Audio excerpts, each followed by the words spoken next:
ਸਤਿ ਸ਼੍ਰੀ ਅਕਾਲ। ਤੁਸੀਂ ਜੁੜੇ ਹੋਏ ਹੋ ਪੰਜਾਬੀ ਰੇਡੀਓ USA ਦੇ ਨਾਲ ਤੇ ਮੈਂ ਹਾਂ ਪ੍ਰਵੀਨ ਸ਼ਰਮਾ ਲੈ ਕੇ ਹਾਜ਼ਰ ਹਾਂ program update California. Update California program ਦੇ ਵਿੱਚ ਕਈ ਅਹਿਮ ਖਬਰਾਂ ਨੂੰ ਲੈ ਕੇ ਜਾਣਕਾਰੀਆਂ ਸਾਂਝੀਆਂ ਕਰਨ ਦੇ ਲਈ ਜੁੜ ਚੁੱਕੇ ਨੇ ਹਰਜੋਤ ਸਿੰਘ ਖਾਲਸਾ ਜੀ। ਹਰਜੋਤ ਸਿੰਘ ਜੀ, ਸਤਿ ਸ਼੍ਰੀ ਅਕਾਲ, ਸਵਾਗਤ ਹੈ ਜੀ।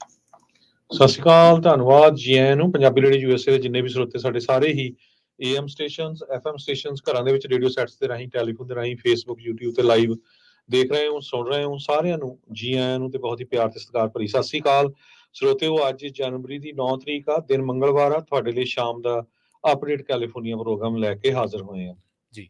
ਅਪਡੇਟ ਕੈਲੀਫੋਰਨੀਆ ਪ੍ਰੋਗਰਾਮ ਨੂੰ ਸਪਾਂਸਰ ਕਰਦੇ ਨੇ ਖਾਲਸਾ ਇੰਸ਼ੋਰੈਂਸ ਏਜੰਸੀ ਵਾਲੇ, ਜਿਨ੍ਹਾਂ ਤੋਂ ਤੁਸੀਂ ਹਰ ਤਰੀਕੇ ਦੀ ਇੰਸ਼ੋਰੈਂਸ ਲੈ ਸਕਦੇ ਹੋ। ਇੰਸ਼ੋਰੈਂਸ ਬਾਰੇ ਪਤਾ ਕਰਨ ਦੇ ਲਈ ਇਹਨਾਂ ਦਾ ਨੰਬਰ ਹੈ 408-272-2500। ਇਹ ਪਿਛਲੇ 3 ਦਹਾਕਿਆਂ ਤੋਂ ਵੱਧ ਸਮੇਂ ਤੋਂ ਇੰਸ਼ੋਰੈਂਸ ਬਿਜ਼ਨਸ ਦੇ ਵਿੱਚ ਨੇ, ਸ਼ਾਨਦਾਰ ਸੇਵਾਵਾਂ ਦੇ ਰਹੇ ਨੇ। ਅਮਰੀਕਾ ਭਰ ਦੇ ਵਿੱਚ ਇੰਸ਼ੋਰੈਂਸ ਕਰਦੇ ਨੇ। Obama care, Medicare, business insurance ਜਾਂ ਫਿਰ ਕਿਸੇ ਵੀ ਤਰ੍ਹਾਂ ਦੀ ਇੰਸ਼ੋਰੈਂਸ ਦੇ ਲਈ ਅੱਜ ਹੀ ਕਾਲ ਕਰੋ 408-272-2500 ਤੇ। ਟਰਕੀਅਨ ਇਮੀਗ੍ਰੇਸ਼ਨ ਲਾ ਫਰਮ ਵਾਲੇ ਜੇ ਟਰਕੀਅਨ ਅਟਾਰਨੀ ਟਰਕੀਅਨ ਦੇ ਨਾਲ ਤੁਸੀਂ US ਇਮੀਗ੍ਰੇਸ਼ਨ ਬਾਬਤ ਕੋਈ ਵੀ ਸਲਾਹ ਕਰਨੀ, ਕੋਈ ਵੀ ਸਵਾਲ ਪੁੱਛਣਾ ਤੇ ਇਹਨਾਂ ਦਾ ਨੰਬਰ ਹੈ 4159090503। Amarjit Singh Fresno, Gurbachan Singh Nagra Sacramento, Pritpal Singh Sidhu Fresno, Sarabjit Singh Toor New Jersey, Harinder ਪੀਨ San Jose, Manjit Singh Fremont, Sarabjit Singh, Kulwinder Singh, Surjit Singh Chahal Yuba City, Gurdev Singh Sohal Antelope, Sarabjit Singh ਤੇ ਪਰਿਵਾਰ ਐਲਗਰੋਵ ਤੇ ਕਮਲਜੀਤ ਸਿੰਘ ਦੌਲਤਪੁਰੀਆ ਮੰਟੀਕਾ ਤੋਂ। ਇਹਨਾਂ ਸਾਰੇ ਹੀ ਸਪਾਂਸਰਸ ਦਾ ਬਹੁਤ ਬਹੁਤ ਧੰਨਵਾਦ। ਤੇ ਜੇਕਰ ਤੁਸੀਂ ਵੀ ਪੰਜਾਬੀ ਰੇਡੀਓ USA ਦੇ ਇਹਨਾਂ ਪ੍ਰੋਗਰਾਮਾਂ ਨੂੰ ਸਪਾਂਸਰ ਕਰਨਾ ਚਾਹੁੰਦੇ ਹੋ ਤਾਂ ਸਟੂਡੀਓ ਦਾ ਨੰਬਰ ਹੈ 408-272-5200 ਜੀ। ਜੀ, ਅੱਜ ਦੀਆਂ ਖਬਰਾਂ ਵੱਲ ਚੱਲੀਏ ਤੇ ਇਕੁਆਡੋਰ ਮੁਲਕ ਜਿਹੜਾ ਆ ਉਹ ਕਹਿੰਦੇ ਇਸ ਟਾਈਮ ਕ੍ਰਾਈਸਿਸ ਦੇ ਵਿੱਚ ਆ। ਉੱਥੇ ਜੇਲ੍ਹ ਦੇ ਵਿੱਚ ਰਾਇਟਸ ਹੋਏ ਆ। ਇੱਕ ਗੈਂਗ ਦੇ ਜਿਹੜੇ ਲੀਡਰਸ ਆ ਉਹ ਕਹਿੰਦੇ ਡਿਸਪੀਅਰ ਹੋ ਗਏ ਉੱਥੋਂ, ਉਹਨਾਂ ਨੂੰ ਭਜਾ ਕੇ ਲੈ ਗਏ ਹੈਗੇ ਆ। ਉੱਥੇ ਦਾ ਜਿਹੜਾ ਪ੍ਰੈਜ਼ੀਡੈਂਟ ਆ ਇਕੁਆਡੋਰ ਦਾ, ਉਹਨੂੰ ਸਟੇਟ ਆਫ ਐਮਰਜੈਂਸੀ ਡਿਕਲੇਅਰ ਕੀਤੀ ਆ। ਮਿਲਟਰੀ ਨੂੰ ਬੁਲਾ ਲਿਆ ਆ, ਕਹਿੰਦਾ ਵੀ ਨਿਊਟਰੀਲਾਈਜ਼ ਕੀਤਾ ਜਾਵੇ ਜਿਹੜੇ ਦਰਜਨ ਤੋਂ ਵੱਧ ਜਿਹੜੇ ਗੈਂਗਸ ਆ ਉੱਥੇ ਹੈਗੇ ਆ। ਇੱਕ ਗੈਂਗ ਨੇ ਟੈਲੀਵਿਜ਼ਨ ਦੇ ਉੱਤੇ ਜਾ ਕੇ ਉਹ ਸਾਰਾ ਜਿਹੜਾ ਕਰੂ ਸੀ ਟੈਲੀਵਿਜ਼ਨ ਦਾ, ਉਹਨਾਂ ਨੂੰ ਆਪਣੇ ਕਬਜ਼ੇ 'ਚ ਲੈ ਲਿਆ ਤੇ ਨਾਲ ਹੀ ਲਾਈਵ ਕਰਤਾ ਵੀ ਜਿਹੜਾ ਸਾਡੇ ਕੰਟਰੋਲ ਦੇ ਵਿੱਚ ਬਹੁਤ ਕੁਝ ਆ ਗਿਆ ਹੈਗਾ ਆ। ਇਕੁਆਡੋਰ ਦਾ ਸਭ ਤੋਂ ਵੱਡਾ ਸ਼ਹਿਰ ਹੈਗਾ ਗੁਆਇਕੁਲ ਕਰਕੇ, ਉੱਥੇ ਜਿਹੜੇ ਹੋਸਟੇਜ ਬਣਾਏ ਗਏ ਹੈਗੇ ਆ। ਪੁਲਿਸ ਨੇ ਸੋਸ਼ਲ ਮੀਡੀਆ ਦੇ ਉੱਤੇ ਕਿਹਾ ਵੀ 13 ਦੇ ਕਰੀਬ ਲੋਕਾਂ ਨੂੰ ਅਰੈਸਟ ਕੀਤਾ ਗਿਆ, ਜਿਨ੍ਹਾਂ ਦੇ ਕੋਲ ਹਥਿਆਰ, ਐਕਸਪਲੋਸਿਵਸ, ਹੋਰ ਇਦਾਂ ਦੇ ਜਿਹੜੇ ਐਵੀਡੈਂਸ ਹੈਗੇ ਆ। ਤੇ ਸ਼ਾਮ ਤੱਕ 8 ਤੋਂ ਵੱਧ ਲੋਕਾਂ ਦੀ ਮੌਤ ਹੋ ਚੁੱਕੀ ਆ ਇਸ ਅਪਰਾਈਜ਼ਿੰਗ ਦੇ ਵਿੱਚ। ਇਕੁਆਡੋਰ ਦੇ ਪ੍ਰੈਜ਼ੀਡੈਂਟ ਡੈਨੀਅਲ ਨਵੋਆ, ਉਹਨਾਂ ਨੇ ਇਹ ਕਿਹਾ ਵੀ ਇੰਟਰਨਲ ਆਰਮਡ ਕਨਫਲਿਕਟ ਹੈਗਾ ਆ ਤੇ ਆਰਮਡ ਫੋਰਸਿਸ ਨੂੰ ਨਿਊਟਰਲਾਈਜ਼ ਕਰਨ ਦੇ ਲਈ ਉਸਨੇ ਆਲਰੇਡੀ ਬੁਲਾ ਲਿਆ ਹੈਗਾ। ਕੈਰੋਲੀਨਾ ਵੈਲੈਂਸੀਆ ਨਾਮ ਦੇ ਇੱਕ ਬੀਬੀ ਉੱਥੇ ਵਿਜ਼ਿਟ ਕਰ ਰਹੀ ਸੀ ਨਿਊਯਾਰਕ ਤੋਂ। ਉਹਨੇ ਕਿਹਾ ਵੀ ਇੱਥੇ ਜਿਹੜਾ ਮਾਹੌਲ ਆ ਬਹੁਤ ਕੈਓਟਿਕ ਆ ਤੇ ਮੈਂ ਇਮੈਜਿਨ ਨਹੀਂ ਕਰ ਸਕਦੀ ਵੀ ਕਿੱਦਾਂ ਦਾ ਜਿਹੜਾ ਮਾਹੌਲ ਆ। ਕੰਟਰੀ ਪਤਾ ਨਹੀਂ ਜਿਹੜੇ ਡਰੱਗ ਡੀਲਰਸ ਆ ਉਹਨਾਂ ਦੇ ਹੱਥ ਦੇ ਵਿੱਚ ਆ ਗਈ ਹੈਗੀ ਆ। 3000 ਤੋਂ ਵੱਧ ਪੁਲਿਸ ਤੇ ਮਿਲਟਰੀ ਦੇ ਲੋਕ ਗੈਂਗ ਲੀਡਰ ਜਿਹੜਾ ਅਡੋਲਫੋ ਮੈਸੀਅਸ ਆ ਉਸ ਨੂੰ ਲੱਭਣ ਦੇ ਵਿੱਚ ਲੱਗੇ ਹੋਏ ਹੈਗੇ ਆ। 36 ਦੇ ਕਰੀਬ ਜੇਲ੍ਹਾਂ ਹੈਗੀਆਂ ਇਕੁਆਡੋਰ 'ਚ, ਕਹਿੰਦੇ ਵੀ ਬਹੁਤ ਸਾਰੀਆਂ ਜੇਲ੍ਹਾਂ ਨੂੰ ਗੈਂਗ ਹੀ ਕੰਟਰੋਲ ਕਰਦੇ ਹੈਗੇ ਆ। ਸੋ ਹੁਣ ਮੁਲਕ ਦਾ ਕੀ ਬਣਨਾ ਹੈਗਾ ਆ। ਮਿਸਟਰ ਮੈਸੀਅਸ ਜਿਹੜਾ ਇਹ ਗੈਂਗ ਦਾ ਲੀਡਰ ਹੈਗਾ, 34 ਸਾਲਾਂ ਦਾ ਹੈਗਾ ਤੇ ਇਸ ਨੂੰ ਡਰੱਗ ਟ੍ਰੈਫਿਕਿੰਗ ਕੇਸ ਦੇ ਵਿੱਚ 2013 'ਚ ਫੜਿਆ ਗਿਆ ਸੀ। ਫਿਰ ਉਹ ਲਾਸ ਚੇਨਰਸ ਕਰਕੇ ਉਸ ਗਰੁੱਪ ਦਾ ਮੈਂਬਰ 2020 'ਚ ਬਣਿਆ ਤੇ 12,000 ਤੋਂ ਵੱਧ ਇਨਮੇਟਸ ਇਕੁਆਡੋਰ ਮੁਲਕ ਦੇ ਇਹਨਾਂ ਜੇਲ੍ਹਾਂ ਦੇ ਵਿੱਚ ਰਹਿੰਦੇ ਹੈਗੇ ਆ ਜੀ। ਅਗਲੀ ਖਬਰ ਦੇ ਵੱਲ ਵਧੀਏ ਤੇ ਗੱਲ ਕਰੀਏ ਲੇਆਫਸ ਦੀ। ਇੱਕ ਜਿਹੜਾ ਆਰਟੀਕਲ ਹੈ ਇਸ ਟਾਈਮ ਕਾਫੀ ਚਰਚਾ ਦੇ ਵਿੱਚ ਹੈ। ਇਸ ਆਰਟੀਕਲ ਨੂੰ ਸ਼ਾਇਆ ਕੀਤਾ ਟੈਕ ਕਰੰਚ ਨਾਮ ਦੀ ਇੱਕ ਵੈਬਸਾਈਟ ਹੈ, ਉਹਨਾਂ ਦਾ ਫੀਚਰਡ ਆਰਟੀਕਲ ਹੈ ਇਹ ਜਿਹੜਾ, ਤੇ ਇਹਦੀ ਖਾਸੀ ਚਰਚਾ ਹੋ ਰਹੀ ਹੈ ਇਸ ਟਾਈਮ। ਇਹ ਆਰਟੀਕਲ ਜਿਹੜਾ ਉਹ ਦੱਸਦਾ ਹੈ ਕਿ 2023 ਜਿਹੜਾ ਸਾਲ ਸੀਗਾ ਉਹ ਟੈਕ ਦੀ ਦੁਨੀਆ ਦੇ ਵਿੱਚ ਕਿਵੇਂ ਉਤਰਾਅ ਚੜਾਅ ਵਾਲਾ ਰਿਹਾ। ਤੇ ਇਹਦੇ ਵਿੱਚ ਦੱਸਿਆ ਗਿਆ ਕਿ ਗੂਗਲ, ਐਮਾਜ਼ਨ, ਮਾਈਕਰੋਸਾਫਟ ਤੇ ਹੋਰ ਜਿੰਨੇ ਵੀ ਟੈਕ ਸਟਾਰਟਅਪ ਐਪਸ ਸੀਗੀਆਂ, ਜਿੰਨੀਆਂ ਵੀ ਐਪਸ ਸੀਗੀਆਂ, ਉਹਨਾਂ ਨੂੰ ਕਿਵੇਂ ਲੇਆਫਸ ਦਾ ਜਿਹੜਾ ਉਹ ਸਾਹਮਣਾ ਕਰਨਾ ਪਿਆ। ਇੱਕ ਅੰਦਾਜ਼ੇ ਦੇ ਮੁਤਾਬਕ ਟੈਕ ਇੰਡਸਟਰੀ ਜਿਹੜੀ ਹੈ ਉਹ ਤਕਰੀਬਨ ਉਹਨੇ 2,40,000 ਜੌਬ ਜਿਹੜੀਆਂ ਨੇ ਲੋਸਟ ਕੀਤੀਆਂ 2023 ਦੇ ਵਿੱਚ। ਤੇ ਕਹਿੰਦੇ ਕਿ ਆਲਰੇਡੀ 50% ਹਾਇਰ ਹੈ ਜਿਹੜਾ ਕਿ ਪਿਛਲੇ ਸਾਲ ਦੇ ਨਾਲੋਂ, ਜਿਹੜਾ ਗਰੋਇੰਗ ਈਅਰ ਮੰਨਿਆ ਜਾਂਦਾ ਸੀਗਾ ਉਹਦੇ ਨਾਲੋਂ। ਦੱਸਿਆ ਜਾ ਰਿਹਾ ਕਿ ਬਿਗੇਸਟ ਨੇਮਸ ਜਿਨ੍ਹਾਂ ਦੇ ਵਿੱਚ ਆਪਾਂ ਚਰਚਾ ਕਰ ਸਕਦੇ ਹਾਂ ਗੂਗਲ ਦੀ, ਐਮਾਜ਼ੋਨ ਦੀ, ਮਾਈਕਰੋਸਾਫਟ, ਯਾਹੂ ਦੀ, ਮੈਟਾ ਦੀ ਤੇ ਜ਼ੂਮ ਦੀ। ਇਹਨਾਂ ਨੇ ਦੱਸਿਆ ਕਿ ਇਹਨਾਂ ਦੇ ਵਿੱਚ ਵੱਡੀ ਪੱਧਰ ਤੇ ਜਿਹੜੀਆਂ ਲੇਆਫਸ ਹੋਈਆਂ, ਜਿਨ੍ਹਾਂ ਕਰਕੇ ਟੈਕ ਇੰਡਸਟਰੀ ਦੇ ਵਿੱਚ ਜੌਬ ਕਰਦੇ ਲੱਖਾਂ ਲੋਕਾਂ ਦਾ ਜਿਹੜਾ ਰੁਜ਼ਗਾਰ ਆ ਉਹ ਚਲਾ ਗਿਆ। ਇਹਦੇ ਨਾਲ ਕਹਿੰਦੇ ਕਿ ਜੇਕਰ ਇਹਨਾਂ ਨੂੰ ਟਰੈਕ ਕਰੀਏ ਤਾਂ ਤਕਰੀਬਨ ਜਿਹੜੀਆਂ ਇਹ ਲੇਆਫਸ ਹੋਈਆਂ ਨੇ 2023 ਦੇ ਵਿੱਚ, ਤਾਂ ਇਹ ਕਹਿੰਦੇ ਕਿ 2,24,000 ਸੀਗੀਆਂ ਸ਼ੁਰੂਆਤੀ ਕੁਝ ਦਿਨਾਂ ਦੇ ਵਿੱਚ, ਪਰ ਅਖੀਰ ਤੇ ਜਾਂਦਾ ਜਿਹੜੀਆਂ ਇਹ ਲੇਆਫ ਸੀਗੀਆਂ ਉਹਦੇ ਵਿੱਚ ਇਜ਼ਾਫਾ ਹੋ ਗਿਆ, ਜਦੋਂ ਕਿ ਹੋਰ 16,000 ਲੇਆਫਸ ਅਖੀਰਲੇ ਦਿਨਾਂ ਦੇ ਵਿੱਚ ਦੇਖੀਆਂ ਗਈਆਂ ਤੇ ਟੋਟਲ ਗਿਣਤੀ ਜਿਹੜੀ ਆ ਉਹ ਹੋ ਗਈ 2,40,000। ਜਨਵਰੀ ਮਹੀਨੇ ਦੇ ਵਿੱਚ ਤਕਰੀਬਨ 90,000 ਲੋਕਾਂ ਦਾ ਰੁਜ਼ਗਾਰ ਗਿਆ। 99,554 ਇੰਪਲਾਈਜ਼ ਜਿਹੜੇ ਆ ਉਹ ਲੇਡ ਆਫ ਹੋਏ ਟਰੈਕ ਇੰਡਸਟਰੀ ਦੇ ਵਿੱਚੋਂ। ਫੈਬਰੀ ਦੇ ਵਿੱਚ 40,000, ਮਾਰਚ ਦੇ ਵਿੱਚ 37,000, ਅਪ੍ਰੈਲ ਦੇ ਵਿੱਚ 20,000, ਮਈ ਦੇ ਵਿੱਚ 14,000, ਜੂਨ ਆਉਂਦਿਆਂ ਥੋੜਾ ਬਹੁਤ ਖੜਾਹ ਮਹਿਸੂਸ ਕੀਤਾ ਗਿਆ 10,000, ਤਕਰੀਬਨ 11,000, 10,958, ਜੁਲਾਈ ਦੇ ਵਿੱਚ 10,599, ਅਗਸਤ ਦੇ ਵਿੱਚ 9,000, ਸਤੰਬਰ ਦੇ ਵਿੱਚ 4,000, ਅਕਤੂਬਰ ਦੇ ਵਿੱਚ 7,000 ਤੇ ਨਵੰਬਰ ਦੇ ਵਿੱਚ 6,000 ਤੇ ਦਸੰਬਰ ਦੇ ਜਿਹੜੇ ਅਖੀਰਲੇ ਦਿਨ ਸੀਗੇ ਉਹਨਾਂ ਦੇ ਵਿੱਚ ਕੁੱਲ ਮਿਲਾ ਕੇ 12-13,000 ਜਿਹੜੀਆਂ ਟੈਕ ਲੇਆਫਸ ਹੋਈਆਂ ਸੀਗੀਆਂ। ਸੋ ਇੱਥੋਂ ਅੰਦਾਜ਼ਾ ਲਾਇਆ ਜਾ ਸਕਦਾ ਕਿ ਜਿਹੜੀ ਟੈਕ ਇੰਡਸਟਰੀ ਹੈ 2023 ਦੇ ਵਿੱਚ ਇਹਨੂੰ ਕਿਸ ਤਰੀਕੇ ਦਾ ਜਿਹੜਾ ਉਹ ਸਾਹਮਣਾ ਕਰਨਾ ਪਿਆ। ਤੇ ਸਭ ਤੋਂ ਵੱਡੇ ਟਾਵਰਸ ਜੇ ਤੁਸੀਂ ਇਹਨੂੰ ਗ੍ਰਾਫ ਦੇ ਵਿੱਚ ਦੇਖੋਗੇ ਤਾਂ ਜਨਵਰੀ ਮਹੀਨੇ ਦੇ ਵਿੱਚ ਹੀ ਜਿਹੜਾ ਇਹ ਤਕਰੀਬਨ ਆਉਂਦੇ ਸਾਲ ਚੜ੍ਹਦੇ ਹੀ 84,000 ਲੇਆਫਸ ਹੋਈਆਂ ਸੀਗੀਆਂ। ਪਰ ਸਾਲ ਦੇ ਅਖੀਰ ਦੇ ਵਿੱਚ ਜਾਂਦਾ ਕਹਿੰਦੇ ਕਿ ਬੇਸ਼ੱਕ ਇਹਦੇ ਵਿੱਚ ਥੋੜਾ ਜਿਹੜਾ ਕਮੀ ਮਹਿਸੂਸ ਕੀਤੀ ਗਈ, ਪਰ ਫਿਰ ਵੀ ਟੈਕ ਇੰਡਸਟਰੀ ਦੇ ਵਿੱਚ ਇਹ ਮੰਨਿਆ ਜਾ ਰਿਹਾ ਸੀਗਾ ਕਿ ਸ਼ਾਇਦ ਈਅਰ ਐਂਡ ਤੱਕ ਇਹ ਚੀਜ਼ਾਂ ਖਤਮ ਹੋ ਜਾਣਗੀਆਂ, ਪਰ ਖਤਮ ਹੋਣ ਦੀ ਬਜਾਏ ਜਿਹੜੀਆਂ ਮਿਡ ਦੇ ਵਿੱਚ ਥੋੜਾ ਸੁਧਾਰ ਹੋਇਆ ਸੀ, ਆਖਿਰ ਤੇ ਜਾ ਕੇ ਉਹ ਸੁਧਾਰ ਵੀ ਬਰਕਰਾਰ ਨਹੀਂ ਰਹਿ ਸਕਿਆ। ਜੀ ਅਗਲੀ ਖਬਰ ਵੱਲ ਚਲੀਏ। IRS ਹੁਣ 2023 ਦੇ ਜਿਹੜੇ ਟੈਕਸ ਰਿਟਰਨ ਆ ਉਸ ਦੇ ਲਈ ਜਨਵਰੀ 29 ਤੋਂ ਪ੍ਰੋਸੈਸਿੰਗ ਕਰਨੀ ਸ਼ੁਰੂ ਕਰ ਦਊਗਾ। ਮੰਡੇ ਜਨਵਰੀ 29 ਬਹੁਤ ਸਾਰੇ ਲੋਕਾਂ ਨੂੰ ਇਸ ਵੀਕ ਜਾਂ ਅਗਲੇ ਵੀਕ ਤੱਕ W2 ਆ ਜਾਣੇ ਆ, ਸੋ ਉਹ ਟੈਕਸ ਫਾਈਲ ਕਰਦੇ ਸਕਦੇ ਆ ਜਨਵਰੀ 29 ਤੋਂ ਬਾਅਦ। ਅਪ੍ਰੈਲ 15 ਜਿਹੜੀ ਲਾਸਟ ਡੇਟ ਰੱਖੀ ਗਈ ਆ। ਕਈ ਏਰੀਏ ਜਿਹੜੇ ਆ ਜਿੱਥੇ ਟੋਰਨੇਡੋਜ਼ ਵਗੈਰਾ ਆਏ, ਸਟਾਰਮ ਆਏ ਆ, ਉਹ ਡੇਟ ਜੂਨ 17 2024 ਫਾਈਲ ਕਰਨ ਦੇ ਲਈ ਜਿਹੜੀ ਆ IRS ਨੇ ਐਕਸਟੈਂਡ ਕੀਤੀ ਹੈਗੀ ਆ। ਕਹਿੰਦੇ ਭਈ ਜੇ ਤੁਸੀਂ 15 ਅਪ੍ਰੈਲ ਤੱਕ ਨਹੀਂ ਜਿਹੜਾ ਹੈਗਾ ਫਾਈਲ ਕਰ ਸਕਦੇ ਤਾਂ ਤੁਸੀਂ ਮਿਡ ਅਪ੍ਰੈਲ ਦੇ ਵਿੱਚ ਆਟੋਮੈਟਿਕ 6 ਮੰਥ ਦੀ ਫਾਈਲਿੰਗ ਐਕਸਟੈਂਸ਼ਨ ਲੈ ਸਕਦੇ ਹੈਗੇ ਆ। ਰਿਫੰਡਸ ਲੋਕਾਂ ਨੂੰ ਜਦੋਂ ਤੁਸੀਂ ਫਾਈਲ ਕਰਨਾ ਸ਼ੁਰੂ ਕਰ ਦੋਗੇ ਥੋੜੇ ਦਿਨਾਂ ਬਾਅਦ ਆਣੇ ਸ਼ੁਰੂ ਹੋ ਜੂਗੇ ਫਰਵਰੀ 27 ਤੋਂ ਬਾਅਦ, ਜੇ ਤੁਸੀਂ ਜਨਵਰੀ ਜਿਹੜਾ ਆ 29 ਤੋਂ ਅਪਲਾਈ ਕਰਨਾ ਸ਼ੁਰੂ ਕਰ ਦੋਗੇ। ਪਿਛਲੇ ਸਾਲ 160 ਮਿਲੀਅਨ ਰਿਟਰਨ ਫਾਈਲ ਕੀਤੇ ਗਏ ਸੀ ਤੇ 105 ਮਿਲੀਅਨ ਰਿਫੰਡ ਹੋਏ ਆ। IRS ਨੇ ਇਹ ਦੱਸਿਆ ਐਵਰੇਜ ਰਿਫੰਡ $3,054 ਦਾ ਸੀ ਜੀ। ਤੇ ਇਸੇ ਤਰ੍ਹਾਂ ਪ੍ਰਵੀਨ ਜੀ ਇੱਕ ਹੋਰ ਖਬਰ ਆ ਰਹੀ ਆ ਵੀ ਕੈਲੀਫੋਰਨੀਆ ਦੇ ਜਿਹੜੇ ਵਾਟਰ ਆ, ਪਾਣੀ ਆ ਉਹ ਸਮੁੰਦਰ ਦੇ ਵਿੱਚ ਉਹ ਇਦਾਂ ਲੱਗ ਰਿਹਾ ਜਿੱਦਾਂ ਬਲੂ ਹੈਗੇ, ਉਹਨਾਂ ਦੇ ਵਿੱਚ ਲਾਈਟ ਦਿਸ ਰਹੀ ਹੈਗੀ ਆ, ਲਾਈਟਨਿੰਗ ਅਪ ਇਨ ਬਲੂ, ਇਦਾਂ ਲੱਗਦਾ ਵੀ ਜਿੱਦਾਂ ਤੁਸੀਂ ਮੂਵੀ ਦੇਖ ਰਹੇ ਹੋ। ਪਰ ਇਹ ਨਿਊਯਾਰਕ ਟਾਈਮ ਨੇ ਅੱਜ ਛਾਪਿਆ ਆ ਵੀ ਇਸ ਦਾ ਕਾਰਨ ਬਾਇਓਲੂਮੀਨੇਸੈਂਟ ਐਲਗੀ ਹੈਗਾ ਆ। ਇਹ ਜਿਹੜੀ ਆ ਇਹ ਲੂਮੀਨੇਟ ਕਰਦੀ ਹੈਗੀ ਆ ਐਲਗੀ ਜੋ ਇਸ ਨਾਰਦਰਨ ਕੈਲੀਫੋਰਨੀਆ ਤੇ ਸਦਰਨ ਕੈਲੀਫੋਰਨੀਆ ਦੇ ਜੋ ਸਮੁੰਦਰ ਆ ਪੈਸੀਫਿਕ ਓਸ਼ਨ ਆ ਉਹਦੇ ਵਿੱਚ ਹੈਗੀ ਆ। ਸੋ ਗਲੋ ਅਪ ਇਨ ਫਲੋਰੈਂਸੈਂਟ ਬਲੂਜ਼ ਦੇ ਵਿੱਚ ਹੁੰਦੀ ਆ। ਕਹਿੰਦੇ ਵੀ ਇਹ ਐਲਗੀ ਜੋ ਆ ਇਹ ਡਿਟੈਕਟ ਕਰਦੀ ਹੈਗੀ ਆ ਵੀ communication between the members of same species. ਇਹ ਨੈਸ਼ਨਲ ਓਸ਼ਨ ਜੋ ਸਰਵਿਸ ਆ ਉਹਨਾਂ ਨੇ ਦੱਸਿਆ ਆ।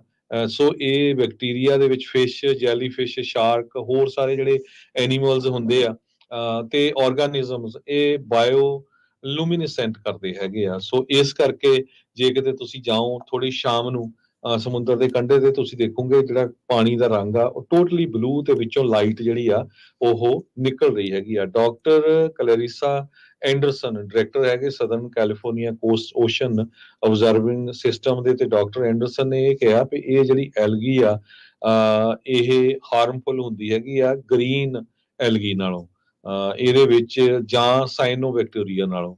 ਸੋ ਇਹ ਕਈ ਸਾਰੇ ਜਿਹੜੇ ਐਨੀਮਲਸ ਆ ਉਹਨਾਂ ਨੂੰ ਸਿੱਕ ਵੀ ਕਰ ਦਿੰਦੀ ਆ, ਇਕੋਸਿਸਟਮ ਨੂੰ ਚੋਕ ਵੀ ਕਰਦੀ ਹੈਗੀ ਆ। ਸੋ ਜੋ ਲੋਕ ਸਮੁੰਦਰ ਦੇ ਵਿੱਚ ਜਾਂਦੇ ਹੈਗੇ ਆ, ਬੀਚ ਤੇ ਜਾਂਦੇ ਆ, ਉਹਨਾਂ ਨੂੰ ਥੋੜਾ ਧਿਆਨ ਰੱਖਣ ਦੀ ਜ਼ਰੂਰਤ ਹੈਗੀ ਆ। ਪਰ ਜੇ ਕਿਸੇ ਨੇ ਪਿਕਚਰ ਖਿੱਚਣੀ ਆ, ਦੇਖਣ ਜਾਣਾ ਆ, ਸੋ ਲੱਗਦਾ ਏਦਾਂ ਆ ਵੀ ਪਤਾ ਨਹੀਂ ਇਹ ਜਿੱਦਾਂ ਕਿਤੇ ਕੋਈ ਬੰਦਾ ਸੁਪਨਾ ਦੇਖ ਰਿਹਾ ਹੋਵੇ। ਜੀ, ਜੀ। ਅਗਲੀ ਖਬਰ ਦੇ ਵੱਲ ਵਧੀਏ ਤੇ ਰੁੱਖ ਕਰੀਏ ਸਟੈਨਿਸਲਾਸ ਕਾਉਂਟੀ ਦਾ, ਜਿੱਥੇ 2 ਜਿਹੜੇ ਮੀਆਂ ਬੀਵੀ ਹੈ, ਮੰਨੇ ਜਾ ਰਹੇ ਨੇ ਕਿ ਮੀਆਂ ਬੀਵੀ, ਉਹਨਾਂ ਦੀਆਂ ਲਾਸ਼ਾਂ ਮਿਲੀਆਂ ਨੇ। ਜਿਹੜੀ ਘਟਨਾ ਵਾਪਰੀ ਹੈ, ਇਹ ਵਾਪਰੀ ਹੈ 100 block of north heart road ਦੇ ਉੱਤੇ, ਮੋਡੈਸਟੋ ਦੇ ਨੇੜੇ-ਤੇੜੇ ਜੇ। ਤੇ ਉੱਥੇ ਜਿਹੜੀ ਹੈ ਇੱਕ ਬੰਦੇ ਦੀ ਤੇ ਇੱਕ ਬੀਬੀ ਦੀ ਜਿਹੜੀ ਲਾਸ਼ ਆ ਉਹ ਮਿਲੀ ਹੈ, ਤੇ ਪਤਾ ਲੱਗਿਆ ਕਿ ਕਾਫੀ ਦਿਨ ਹੋ ਗਏ ਸੀ ਇਹਨਾਂ ਦੀ ਮੌਤ ਹੋਇਆਂ ਨੂੰ। ਤੇ ਜਿਹੜੀ ਇੱਕ ਇਨਵੈਸਟੀਗੇਸ਼ਨ ਆ ਉਹ ਹਜੇ ਔਨਗੋਇੰਗ ਆ। ਉਹਦੇ ਬਾਰੇ ਦੱਸਿਆ ਜਾ ਰਿਹਾ ਕਿ ਜਿਹੜੇ ਵਿਕਟਮਸ ਨੇ ਉਹਨਾਂ ਦੀ ਪਛਾਣ ਕੀਤੀ ਗਈ ਹੈ 46 ਸਾਲਾ ਸਟੀਵਨ ਵਾਈਟਸਾਈਡ ਦੇ ਰੂਪ ਦੇ ਵਿੱਚ, ਤੇ 42 ਸਾਲਾ ਇੱਕ ਬੀਬੀ ਜਿਹੜੀ ਕੋਰੀ ਰਾਈਫ ਦੇ ਰੂਪ ਦੇ ਵਿੱਚ ਉਹਨਾਂ ਦੀ ਜਿਹੜੀ ਮ੍ਰਿਤਕਾਂ ਦੀ ਪਛਾਣ ਹੋਈ ਹੈ। ਹੁਣ ਤੱਕ ਜਿਹੜੀ ਇਨਵੈਸਟੀਗੇਸ਼ਨ ਹੋਈ ਹੈ, ਜਿਹੜੀ ਜਾਂਚ ਹੋਈ ਹੈ, ਉਹਦੇ ਵਿੱਚ ਇਹ ਕਿਹਾ ਜਾ ਰਿਹਾ ਕਿ ਇਹਨਾਂ ਦੀ ਜਿਹੜੀ ਮੌਤ ਹੋਈ ਹੈ ਉਹ ਸ਼ੱਕੀ ਹਾਲਾਤਾਂ ਦੇ ਵਿੱਚ ਹੋਈ ਹੈ। ਫਿਲਹਾਲ ਜਿਹੜੀ ਇਨਵੈਸਟੀਗੇਸ਼ਨ ਵਾਲੀ ਟੀਮ ਆ ਉਹ ਰਿਜ਼ਲਟ ਤੇ ਵੇਟ ਕਰ ਰਹੀ ਆ। ਜਿਹੜੇ ਫੋਰੈਂਸਿਕ ਆਟੋਪਸੀ ਦੀ ਜਿਹੜੀਆਂ ਵੀ ਰਿਪੋਰਟਾਂ ਹੋਣਗੀਆਂ ਉਹਦੇ ਬਾਰੇ ਹਜੇ ਜਿਹੜੀ ਆ ਉਹ ਵੇਟ ਕੀਤੀ ਜਾ ਰਹੀ ਕਿ ਉਹਦੇ ਵਿੱਚ ਕੀ ਆਉਂਦਾ। ਪਰ ਫਿਲਹਾਲ ਇਲਾਕੇ ਦੇ ਵਿੱਚ ਇਹਨਾਂ ਦੋਨਾਂ ਦੀਆਂ ਲਾਸ਼ਾਂ ਮਿਲਣ ਦੇ ਨਾਲ ਜਿਹੜੀ ਸਨਸਨੀ ਆ ਉਹ ਜ਼ਰੂਰ ਫੈਲੀ ਹੈ। ਜੀ, ਅਗਲੀ ਖਬਰ ਵੱਲ ਚਲੀਏ। ਕੈਲੀਫੋਰਨੀਆ ਦੇ ਵਿੱਚ ਇੱਕ ਵੈਲਥ ਟੈਕਸ ਲੱਗਣ ਜਾ ਰਿਹਾ ਅਮੀਰਾਂ ਦੇ ਉੱਤੇ। ਜੀ। ਕੈਲੀਫੋਰਨੀਆ ਦੇ ਵਿੱਚ ਅਮੀਰਾਂ ਨੇ ਆਲਰੇਡੀ ਭੱਜਣਾ ਸ਼ੁਰੂ ਕਰ ਦਿੱਤਾ ਹੈਗਾ ਆ ਹੂੰ। ਹੋਰ ਸਟੇਟਾਂ ਨੂੰ। ਪਰ ਕੈਲੀਫੋਰਨੀਆ ਦਾ ਜਿਹੜਾ ਬਜਟ ਉਹ ਘੱਟ ਹੀ ਰਿਹਾ, ਤੇ ਦੂਸਰੇ ਪਾਸੇ ਗਵਰਨਰ ਜਿਹੜਾ ਆ ਉਹ ਇਲੀਗਲ ਲੋਕ ਜਿਹੜੇ ਆ ਰਹੇ ਉਹਨਾਂ ਨੂੰ ਵੀ ਫ੍ਰੀ ਮੈਡੀਕਲ ਪ੍ਰੋਵਾਈਡ ਕਰ ਰਿਹਾ, ਤੇ ਜਿਹੜੇ ਅਮੀਰ ਹੈਗੇ ਆ ਉਹਨਾਂ ਦੇ ਉੱਤੇ ਵੈਲਥ ਟੈਕਸ ਲਾ ਰਿਹਾ। ਸੋ ਜੇ ਅਮੀਰੇ ਇੱਥੋਂ ਭੱਜ ਕੇ ਚਲ ਗਿਆ, ਫਿਰ ਕੈਲੀਫੋਰਨੀਆ ਦਾ ਬਜਟ ਦੇ ਉੱਤੇ ਕਿੰਨਾ ਕੁ ਜ਼ਿਆਦਾ ਜਿਹੜਾ ਅਸਰ ਪਊਗਾ। ਲਾ ਮੇਕਰਸ ਜੋ ਸਟੇਟ ਅਸੈਂਬਲੀ ਦੇ ਰੈਵਨਿਊ ਤੇ ਟੈਕਸਿਸ ਕਮੇਟੀ ਦੇ ਹੈਗੇ ਆ, ਉਹਨਾਂ ਦੇ ਵਿੱਚ ਡੈਮੋਕ੍ਰੈਟਿਕ ਅਸੈਂਬਲੀਮੈਨ ਐਲੈਕਸ ਲੀ ਇੱਕ ਅਸੈਂਬਲੀ ਬਿੱਲ 259 ਲੈ ਕੇ ਆਏ ਆ। ਇਹ ਪਹਿਲਾਂ 2023 ਚ ਇੰਟਰੋਡਿਊਸ ਕੀਤਾ ਸੀ, ਜਿਹਦੇ ਮੁਤਾਬਕ 1.5% ਐਕਸਟਰਾ ਟੈਕਸ ਜਿਹੜਾ ਆ ਉਹਨਾਂ ਲੋਕਾਂ ਦੇ ਲੱਗੂਗਾ ਜਿਨ੍ਹਾਂ ਦੀ ਨੈਟ ਵਰਥ $1 ਬਿਲੀਅਨ ਤੋਂ ਜ਼ਿਆਦਾ ਹੈਗੀ ਵਰਲਡ ਵਾਈਡ, ਤੇ ਉਹ ਕੈਲੀਫੋਰਨੀਆ ਚ ਰਹਿੰਦੇ ਹੈਗੇ ਆ। ਜਾਂ 1% ਜਿਨ੍ਹਾਂ ਦੀ 50 ਮਿਲੀਅਨ ਤੋਂ ਉੱਪਰ ਹੈਗੀ ਆ। ਸੋ ਉੱਥੋਂ ਜਿਹੜੇ ਆ ਇਹ ਪੈਸੇ ਇਕੱਠੇ ਕਰਨਾ ਚਾਹੁੰਦੇ ਹੈਗੇ ਆ। ਪਿਛਲੇ ਸਾਲ ਕਹਿੰਦੇ ਬਿਲੀਅਨਰਸ $250 ਬਿਲੀਅਨ ਦੇ ਨਾਲ ਗਰੋ ਹੋਏ ਆ ਕੈਲੀਫੋਰਨੀਆ ਬਜਟ ਤੇ ਪਾਲਿਸੀ ਸੈਂਟਰ ਨੇ ਇਹ ਦੱਸਿਆ ਹੈਗਾ। ਸੋ ਇਸ ਬਿੱਲ ਪਾਸ ਕਰਨ ਦੇ ਨਾਲ ਜੋ ਕੈਲੀਫੋਰਨੀਆ ਦਾ ਬਜਟ 'ਚ $68 ਬਿਲੀਅਨ ਦਾ ਘਾਟਾ ਆ, ਉਹਨੂੰ ਕਾਫੀ ਫਾਇਦਾ ਹੋਊਗਾ ਜਦੋਂ ਇਹ ਬਿੱਲ ਇਸ ਸਾਲ ਜੇ ਲਾਗੂ ਹੋ ਜਾਂਦਾ ਹੈ। ਜੀ। ਅਗਲੀ ਖਬਰ ਦੇ ਵੱਲ ਵਧੀਏ ਤੇ ਗੱਲ ਕਰੀਏ ਰਿਟੇਲ ਥੈਫਟ ਦੇ ਬਾਰੇ। ਅੱਜ ਕੈਲੀਫੋਰਨੀਆ ਦੇ ਵਿੱਚ ਸੈਕਰਾਮੈਂਟੋ ਜਿਹੜੀ ਹਿੱਲ ਆ, ਉੱਥੇ ਜਿੰਨੇ ਵੀ ਲੈਜਿਸਲੇਚਰਸ ਨੇ ਜਾਂ ਹੋਰ ਜਿੰਨੇ ਵੀ ਸਿਟੀਜ਼ ਦੇ ਆਗੂ ਨੇ, ਉਹਨਾਂ ਨੇ ਤਕਰੀਬਨ 100 ਤੋਂ ਵੱਧ ਸਿਟੀ ਲੀਡਰਸ ਜਿਹੜੇ ਨੇ ਉਹਨਾਂ ਨੇ ਸਟੇਟ ਕੈਪੀਟਲ ਦੇ ਅੱਗੇ ਇਕੱਠੇ ਹੋ ਕੇ ਇੱਕ ਪ੍ਰੋਟੈਸਟ ਕੀਤਾ, ਤੇ ਉਹਨਾਂ ਨੇ ਕਿਹਾ ਕਿ ਰਿਟੇਲ ਥੈਫਟ ਆ ਜਿਹੜਾ ਉਹ ਲਗਾਤਾਰ ਵੱਧ ਰਿਹਾ, ਔਰ ਇਹ ਲੋਕਾਂ ਦੇ ਲਈ ਤੇ ਆਮ ਲੋਕਾਂ ਦੇ ਲਈ ਤੇ ਜਿਹੜੇ ਸਮਾਲ ਬਿਜ਼ਨਸ ਨੇ ਉਹਨਾਂ ਦੇ ਲਈ ਇਹ ਖਤਰਨਾਕ ਹੋ ਸਕਦਾ ਹੈ। ਜਿਹੜੇ ਬੇਵਰਲੀ ਹਿਲਸ ਮੇਅਰ ਨੇ ਡਾਕਟਰ ਜੂਲੀਅਨ ਗੋਲਡ, ਉਹਨਾਂ ਨੇ ਇਹ ਗੱਲ ਕਹੀ ਹੈ ਕਿ ਇਹ ਗੱਲ ਇਕੱਲੀ ਥੈਫਟ ਦੀ ਨਹੀਂ ਹੈ, ਇਹ ਸਾਡੇ ਲੋਕਾਂ ਦੀ ਸੁਰੱਖਿਆ ਦੇ ਨਾਲ ਵੀ ਜੁੜਿਆ ਹੋਇਆ ਹੈ ਤੇ ਉਹਨਾਂ ਦੀ ਆਰਥਿਕਤਾ ਦੇ ਨਾਲ ਜੁੜਿਆ ਵੀ ਇਹ ਵੱਡਾ ਮਸਲਾ। ਸੋ ਇਕੱਲੀ ਗੱਲ ਚੋਰੀ ਦੀ ਨਹੀਂ ਹੈ। ਇੱਕ ਜਿਹੜੇ ਕੈਲੀਫੋਰਨੀਆ ਡਿਪਾਰਟਮੈਂਟ ਆਫ ਜਸਟਿਸ ਆ, ਉਹਦੇ ਆંકੜੇ ਦੇ ਮੁਤਾਬਕ ਉਹਨਾਂ ਨੇ ਇੱਕ ਆંકੜਾ ਕੋਟ ਕੀਤਾ। ਉਹ ਕਹਿੰਦੇ ਕਿ ਲੰਘੇ ਸਾਲ 4.2 ਮਿਲੀਅਨ ਜਿਹੜੀਆਂ ਰਕਮ ਦੀਆਂ ਚੀਜ਼ਾਂ ਜਿਹੜੀਆਂ ਨੇ ਉਹ ਚੋਰੀ ਹੋਈਆਂ ਸਾਰੀ ਸਟੇਟ ਦੇ ਵਿੱਚ। 4.2 ਮਿਲੀਅਨ ਰਕਮ ਜਿਹੜੀ ਆ ਉਹ ਉਸ ਦੀਆਂ ਜਿਹੜੀਆਂ ਚੀਜ਼ਾਂ ਸੀਗੀਆਂ, ਵਸਤੂਆਂ ਸੀਗੀਆਂ, ਵੱਖ-ਵੱਖ ਥਾਵਾਂ ਤੋਂ ਚੋਰੀ ਹੋਈਆਂ। ਤੇ ਜਿਹੜੇ ਹਾਲੀਵੁੱਡ ਵੈਸਟ ਹਾਲੀਵੁੱਡ ਤੋਂ ਮੇਅਰ ਨੇ ਪ੍ਰੋ ਟੈਂਪਰ ਜੌਨ ਰਿਕਸਨ ਇਹਨਾਂ ਦਾ ਨਾਮ ਦੱਸਿਆ ਗਿਆ। ਉਹਨਾਂ ਨੇ ਇਹ ਗੱਲ ਕਹੀ ਹੈ ਕਿ ਸਾਨੂੰ ਲੱਗਦਾ ਸੀਗਾ ਕਿ ਕੋਵਿਡ-19 ਤੋਂ ਬਾਅਦ ਸਾਡੇ ਜਿਹੜੇ ਕਾਰੋਬਾਰ ਨੇ, ਸਾਡੇ ਜਿਹੜੇ ਬਿਜ਼ਨਸ ਨੇ ਪੈਰਾਂ ਸਿਰ ਖੜੇ ਹੋ ਜਾਣਗੇ, ਪਰ ਕਹਿੰਦੇ ਕਿ ਆ ਜਿਹੜੀਆਂ ਲਗਾਤਾਰ ਇਹ ਕ੍ਰਾਈਮ ਵੱਧ ਰਿਹਾ, ਇਹ ਥੈਫਟ ਵੱਧ ਰਹੀਆਂ ਨੇ, ਤਾਂ ਇਹਨਾਂ ਨੇ ਸਾਡੇ ਬਿਜ਼ਨਸ ਦੀ ਜਿਹੜੀ ਉਮੀਦ ਸੀ ਪੈਰਾਂ ਸਿਰ ਹੋਣ ਦੀ, ਇਹਨੂੰ ਢਹਿ ਢੇਰੀ ਕਰ ਦਿੱਤਾ। ਤੁਹਾਨੂੰ ਯਾਦ ਹੋਣਾ 553 ਦੇ ਜਦੋਂ ਰੋਸ ਦੇ ਵਿੱਚ ਮੁਜ਼ਾਹਰੇ ਹੁੰਦੇ ਸੀਗੇ, ਉਹਦੇ ਵਿਰੋਧ ਦੇ ਵਿੱਚ ਰੋਸ ਮੁਜ਼ਾਹਰੇ ਹੁੰਦੇ ਸੀ, ਤਾਂ ਉਦੋਂ ਇਸ ਗੱਲ ਨੂੰ ਪ੍ਰਮੁੱਖਤਾ ਦੇ ਨਾਲ ਆਪਾਂ ਉਭਾਰਦੇ ਸੀਗੇ ਕਿ ਇਹਦੇ ਨਾਲ ਰੀਟੇਲ ਥੈਫਟ ਆ ਜਿਹੜਾ ਉਹਨੂੰ ਹੋਰ ਹੱਲਾਸ਼ੇਰੀ ਮਿਲੂਗੀ, ਉਹ ਵਧੂਗਾ, ਸਿੱਟੇ ਵਜੋਂ ਨੁਕਸਾਨ ਹੋਊਗਾ। ਸੋ ਹੁਣ ਵੀ ਜਿੰਨੇ ਵੀ ਇੱਕ ਅਸੈਂਬਲੀਮੈਨ ਨੇ ਰਿਕ ਚਾਵੇਜ਼ ਜਿਹੜੇ ਨੇ, ਉਹਨਾਂ ਨੇ ਵੀ ਇਹ ਗੱਲ ਕਹੀ ਹੈ ਕਿ ਜੇਕਰ ਇਹਨੂੰ ਆਪਾਂ ਕੰਟਰੋਲ ਨਾ ਕੀਤਾ ਗਿਆ ਤਾਂ ਇਹਦੇ ਲਈ ਇਹਨੇ ਸਾਡੀ ਸੁਸਾਇਟੀ ਦੇ ਵਿੱਚ, ਸਾਡੀ ਕਮਿਊਨਿਟੀਜ਼ ਦੇ ਵਿੱਚ ਇੱਕ ਦਹਿਸ਼ਤ ਦਾ ਮਾਹੌਲ ਪੈਦਾ ਕਰ ਦੇਣਾ। ਤੇ ਉਹਨਾਂ ਨੇ ਤਾਂ ਇਹ ਵੀ ਕਿਹਾ ਕਿ ਆਪਣੀ ਗੱਲ ਦੇ ਵਿੱਚ ਕਿ ਕਰਾਫਟਿੰਗ ਲੈਜਿਸਲੇਟਿਵ ਸੋਲਿਊਸ਼ਨਸ। ਸੋ ਉਹ ਕਹਿੰਦੇ ਕਿ ਹੁਣ ਸਾਨੂੰ ਨਵੇਂ ਜਿਹੜੇ ਇਹਦੇ ਲਈ ਕੋਈ ਹੋਰ ਕਾਨੂੰਨਾਂ ਦੇ ਵਿੱਚ ਬਦਲਾਅ ਕਰਨ ਤੋਂ ਵੀ ਗੁਰੇਜ਼ ਨਹੀਂ ਕਰਨਾ ਚਾਹੀਦਾ, ਜੇਕਰ ਅਸੀਂ ਇਹਨੂੰ ਰੋਕਣ ਦੇ ਲਈ ਵਾਕਈ ਚਾਹਵਾਨ ਹਾਂ। ਸੋ ਇਹ ਗੱਲ ਜਿਹੜੀ ਆਪਾਂ ਲਗਾਤਾਰ ਉਠਾ ਰਹੇ ਸੀ ਪੰਜਾਬੀ ਰੇਡੀਓ USA ਦੇ ਉੱਤੇ, ਉਹ ਹੁਣ ਆਲਰੇਡੀ ਇੱਕ ਸਟਰੀਟ ਇਸ਼ੂ ਵਾਂਗ ਬਣਦੀ ਜਾ ਰਹੀ ਹੈ ਜੀ। ਕੈਲੀਫੋਰਨੀਆ ਦੇ ਗਵਰਨਰ ਨੇ ਇਹ ਕਿਹਾ ਵੀ ਨਵਾਂ ਲਾ ਜਿਹੜਾ ਆ, ਖਾਸ ਕਰਕੇ ਜਿਹੜੇ ਪ੍ਰੋਫੈਸ਼ਨਲ ਚੋਰ ਹੈਗੇ ਆ, ਜੀ ਉਹਨਾਂ ਦੇ ਲਈ ਬਣਨਾ ਚਾਹੀਦਾ ਹੈਗਾ। ਕਹਿੰਦੇ ਵੀ ਜੋ ਰੀਟੇਲ ਤੇ ਆਟੋ ਦੀ ਚੋਰੀ ਕਰਦੇ ਹੈਗੇ ਆ, ਜੀ ਇਹ ਇੱਕ ਬਹੁਤ ਵੱਡੀ ਪ੍ਰੋਬਲਮ ਕੈਲੀਫੋਰਨੀਆ ਦੇ ਵਿੱਚ ਹੈਗੀ ਆ, ਜਿਹਦੇ ਕਰਕੇ ਇੰਸ਼ੋਰੈਂਸ ਕੰਪਨੀਆਂ ਵੀ ਭੱਜ ਰਹੀਆਂ ਆ। ਉਹਨਾਂ ਨੇ ਬਿਜ਼ਨਸ ਲਿਖਣੇ ਬੰਦ ਕਰਤੇ ਜਾਂ ਆਪਣੀਆਂ ਪਾਲਿਸੀਆਂ ਕੈਂਸਲ ਕਰਨੀਆਂ ਵੀ ਸ਼ੁਰੂ ਕਰ ਦਿੱਤੀਆਂ ਹੈਗੀਆਂ। ਸਮੈਸ਼ ਕ੍ਰੈਬ ਨੂੰ ਲੈ ਕੇ ਦੇਖੋ ਕਿੱਦਾਂ ਜਿਹੜਾ ਕ੍ਰਾਈਮ ਆ, ਇਹ ਆਰਗੇਨਾਈਜ਼ ਰੀਟੇਲ ਕ੍ਰਾਈਮ ਹੁੰਦਾ ਆ। ਸੋ ਇੱਕ ਜੋ ਬਿੱਲ ਆ ਰਿਹਾ ਹੈਗਾ ਅਸੈਂਬਲੀ ਬਿੱਲ 1065, ਉਹਦੇ ਵਿੱਚ department of California highway petrol coordinate ਕਰੂਗਾ ਡਿਪਾਰਟਮੈਂਟ ਆਫ ਜਸਟਿਸ ਦੇ ਨਾਲ, ਤਾਂ ਕਿ ਜੋ hundreds of millions of dollar ਕਹਿੰਦੇ ਪਈ ਚੋਰੀ ਹੁੰਦਾ ਆ, ਉਸ ਨੂੰ ਫਾਈਟ ਕੀਤਾ ਜਾ ਸਕੇ। ਸੋ ਪ੍ਰੋਫੈਸ਼ਨਲ ਆਟੋ ਵਰਗਲੀ ਜੋ ਹੈਗੀ ਆ, ਚੋਰੀ ਕਰਦੇ ਆ ਜੋ ਤੁਹਾਡੇ ਕਾਰਾਂ ਨੂੰ, ਉਹਨਾਂ ਦੀਆਂ ਉਹ ਕਹਿੰਦੇ ਵੀ ਇਸ ਬਿੱਲ ਦੇ ਮੁਤਾਬਕ ਪੈਨਲਟੀਜ਼ ਜ਼ਿਆਦਾ ਹੋਣੀਆਂ ਚਾਹੀਦੀਆਂ ਆ। ਹੁਣ ਜਿਹੜੀ ਆਟੋ ਵਰਗਲੀ ਆ, ਉਸ ਨੂੰ ਜੋ ਆ ਉਸ ਦੇ ਉੱਤੇ ਇੰਨੀ ਜ਼ਿਆਦਾ ਸਜ਼ਾ ਨਹੀਂ ਹੈਗੀ। ਨਵੇਂ ਜੋ ਲੈਜਿਸਲੇਸ਼ਨ ਆ, ਉਹਦੇ ਮੁਤਾਬਕ ਕੋਸ਼ਿਸ਼ ਹੋ ਰਹੀ ਆ ਵੀ ਉਹਨਾਂ ਨੂੰ $10,000 ਤੱਕ ਦਾ ਜਿਹੜਾ ਫਾਈਨ ਕੀਤਾ ਜਾਵੇ, 3 ਸਾਲਾਂ ਦੀ ਜਿਹੜੀ ਜੇਲ੍ਹ ਆ ਉਹ ਕੀਤੀ ਜਾਵੇ, ਮੇਬੀ 3 ਤੋਂ 5 ਤੱਕ ਵੀ ਜਿਹੜੀ ਆ ਵਧਾਈ ਜਾਵੇ। ਗ੍ਰੈਂਡ ਥੈਫਟ ਮਿਸਡਮੀਨਰ ਆ ਕੈਲੀਫੋਰਨੀਆ 'ਚ, ਤੇ ਉਹ ਰਾਈਟ ਨਾਓ 1 ਸਾਲ ਦੀ ਸਜ਼ਾ ਹੈਗੀ ਆ। San Francisco district attorney Brooks ਜੈਂਕਨਸ ਨੇ ਨਿਊਸਮ ਦੀ ਇਸ ਅਨਾਉਂਸਮੈਂਟ ਦੀ ਪ੍ਰੇਜ਼ ਕੀਤੀ ਹੈਗੀ ਆ। ਹੁਣ ਇਹ ਪਤਾ ਨਹੀਂ ਹੁਣ ਗਵਰਨਰ ਕਿੰਨੇ ਸਾਲ ਸੁੱਤਾ ਰਿਹਾ, ਐਡਾ ਕ੍ਰਾਈਮ ਵੱਧ ਗਿਆ ਕੈਲੀਫੋਰਨੀਆ ਦੇ ਵਿੱਚ, ਲੁੱਟਮਾਰ ਇੰਨੀ ਹੋ ਰਹੀ ਆ।